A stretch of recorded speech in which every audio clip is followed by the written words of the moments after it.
قبل ما نبدأ خلينا نوضح حاجة مهمة، إن أي صور هتظهر في فيديو النهاردة ما هي إلا صور بالاي اي، يعني مش حقيقية، هي فقط مجرد وسيلة لتوضيح الفكرة مش أكتر.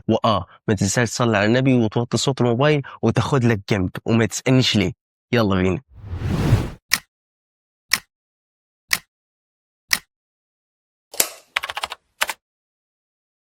قصتنا بتبدأ مع شاب اسمه محمود لسه مخلص ثانوية عامة وربنا كرمه وجاب مجموع كويس، دخل الجامعة وتعرف هناك للأسف على شلة طايشة. اللي يهمنا في الشلة دي واحد اسمه مصطفى، بس هنسيبه دلوقتي ونرجع له بعد شوية. خلينا في محمود. يوم ورا يوم محمود بيجي واحد من الشلة، سهر بقى ومخدرات وغيره، يعني شلة فاسدة بمعنى الكلمة. وبعد وقت قصير جدا محمود ما بقاش مجرد فرد في الشلة، ده بقى البوس بتاعهم، هو اللي بيجيب المخدرات، هو اللي بيظبط السهرة، وهو اللي ماسك كل حاجة. وكل ده ولسه ما فيش أي بنات في الموضوع. واحد يسألني يعني هي جات على البنات؟ أيوة جات على البنات، لسه القيم موجودة ما تقلقش. وفي يوم يا غالي محمود يتعرف على واحدة معاه في الجامعة، ارتاحت القيم ضاعت، يبدأوا يتكلموا مع بعض في التليفون، ومع الوقت تنشأ بينهم ما يعرف بقصة حب. محمود يظهر في صورة الجدع الطيب اللي واقف جنبها في كل حاجة، ويتعلقوا ببعض تعلق شديد جدا. وطبعا احنا لسه في مرحلة التليفون، وتعدي سنة أولى وتعدي سنة تانية وتيجي سنة تالتة، محمود يقرر يقول لحبيبته انه خلاص مش قادر على بعدها وخايف ان حد تاني ياخدها منه، وشوية كلام حلو كده، ويفاجئها ويقول لها انه عايز يتجوزها وانه فاضل سنة ويتخرجوا ويتجوزوا. البنت طبعا تطير من الفرحة وعلاقة الحب تزيد وتزيد. ركز هتحلو. قلت لك قبل كده ان في نفس شلة محمود البيضة كان في شاب اسمه مصطفى، كان معاه من سنة اولى، فاكره؟ مصطفى ده تحصل له مواقف تخليه يبعد عن الشلة دي وربنا يكرمه ويلتزم. مصطفى حب ياخد صاحبه محمود وباقي الشلة للطريق الصح، وحاول يبعدهم عن الطريق المظلم ووديهم لطريق النور والخير والالتزام. لكن مصطفى مهما حاول مفيش حد في الشلة دي كان عنده استعداد مش يتوب، لا يفكر في التوبة إلا محمود. مصطفى كان شايف إن محمود فيه أمل، لأنه فاكره كويس أول ما دخل الكلية، شاب محترم طيب ومالوش في السكة دي، فقرر يركز على محمود ويحاول معه أكتر من مرة علشان يرجعه من الطريق ده. لكن على الناحية التانية محمود كان عينه وعقله وقلبه مع البنت اللي بحبها. في يوم محمود يرفع سماعة التليفون ويرن على حبيبته ويقول لها أنا في المكان الفلاني تعبان جدا وحاسس إني حمود. البنت تتخض، بس البنت ذكية شوي، ترن على أصحابه اللي موجودين معاه في نفس الشقة، يرد عليها واحد منهم تقول له هو محمود فين؟ فيقول لها محمود تعبان جدا، ده احنا لسه جايبين الدكتور وبيقول حالته صعبة جدا. البنت طبعا تتخض اكتر، ما هو برضه حبيبها ولا ايه؟ مركز قوي. المهم البنت تروح الشقة يجري، تخبط على الباب، يفتح لها واحد من اصحاب محمود، تسأله محمود فين؟ يقول لها ايوه. تخش البنت من هنا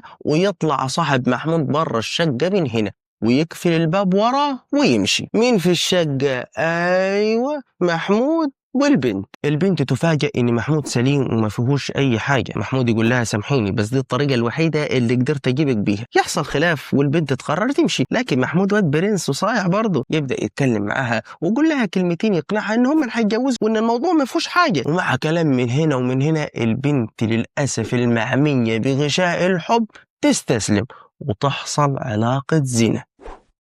فاكر بقى مصطفى صاحب محمود اللي كان معاه في الشلة والتزم؟ مصطفى يقرر في نفس التوقيت انه يروح لمحمود وشلته البيت لانه عايز يحاول معاهم مرة كمان. مصطفى يوصل المكان، يركب الاسانسير، يفتح الباب، يفاجئ ببنت بتجري قدامه على السلم. يتفاجئ بس مش فاهم حاجة. يوصل لباب الشقة يلاقيه مش مقفول كويس، كأنه مردود شوية. يفتح الباب وينادي يا محمود يا فلان يا علان، ما فيش حد بيرد. يدخل مصطفى واحدة واحدة، وهنا الصدمة، محمود نايم على السرير عاري بالكامل بدون ملابس. مصطفى بسرعة يغطيه وحاول يفوقه، يا محمود يا محمود، ما فيش صوت ولا نفس. طبعا ما جاش في دماغ مصطفى غير انه يلبس محمود هدومه ويرن على واحد صاحبه ويقول له تعالى لي بعربيتك على المكان الفلاني بسرعة. الصاحب يوصل يشيلوا محمود ويحطوه في العربية وعلى المستشفى على طول. في الطريق مصطفى يحكي لصاحبه ان لقي محمود مرمي على السرير عاري بالكامل. يوصل للمستشفى، الدكتور يكشف ويقول لهم صاحبكم توفى بسبب انه كان واخد برشام جنسي مع كمية مخدرات رهيبة. من ساعتها مصطفى يفهم ان البنت اللي كانت بتجري على السلم هي نفسها البنت اللي كانت مع مين؟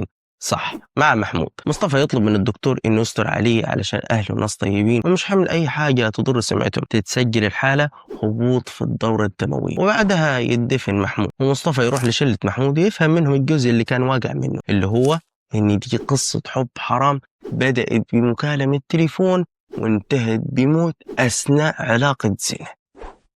بعد القصة دي لازم نفهم حقيقة مهمة، الغلط عمره ما بيبدأ بزنا مرة واحدة، لكنه بيبدأ بمكالمة تقال عليها عادي، بشات تتغلب بكلمة اطمني، بخطوة صغيرة تقال عنها ما فيهاش حاجة، خطوة ورا خطوة لحد ما الشيطان يسحبك وانت فاكر انك مسيطر. وبننسى ان الخاتمة بتيجي فجأة، ممكن تيجي وانت ماسك الموبايل، ممكن تيجي وانت غرقان في مخدرات، وممكن تيجي وانت واقع في معصية عمرك ما تخيلت انك توصل لها. القصة مش عن محمود لوحده، ولا عن بنت بعينها، ولا عن شلة بعينها، القصة عن أول غلطة اتضررت، عن علاقة بدأت من غير فرامل، وعن ذنب اتزين باسم الحب. وربنا سبحانه وتعالى لما قال ولا تقربوا الزنا ما قالش كده قسوة، قالها رحمة، لأن الطريق الحرام دايما بيبدأ ناعم، ما فيش فيه إنذار، بس نهايته واحدة، خسارة، يا خسارة دين، يا خسارة نفس، يا خسارة عمر، وأحيانا خسارة حياة كاملة. فاسأل نفسك بصدق، لو ربنا قبض روحك دلوقتي تحب يقبضها وانت في أنهي حال؟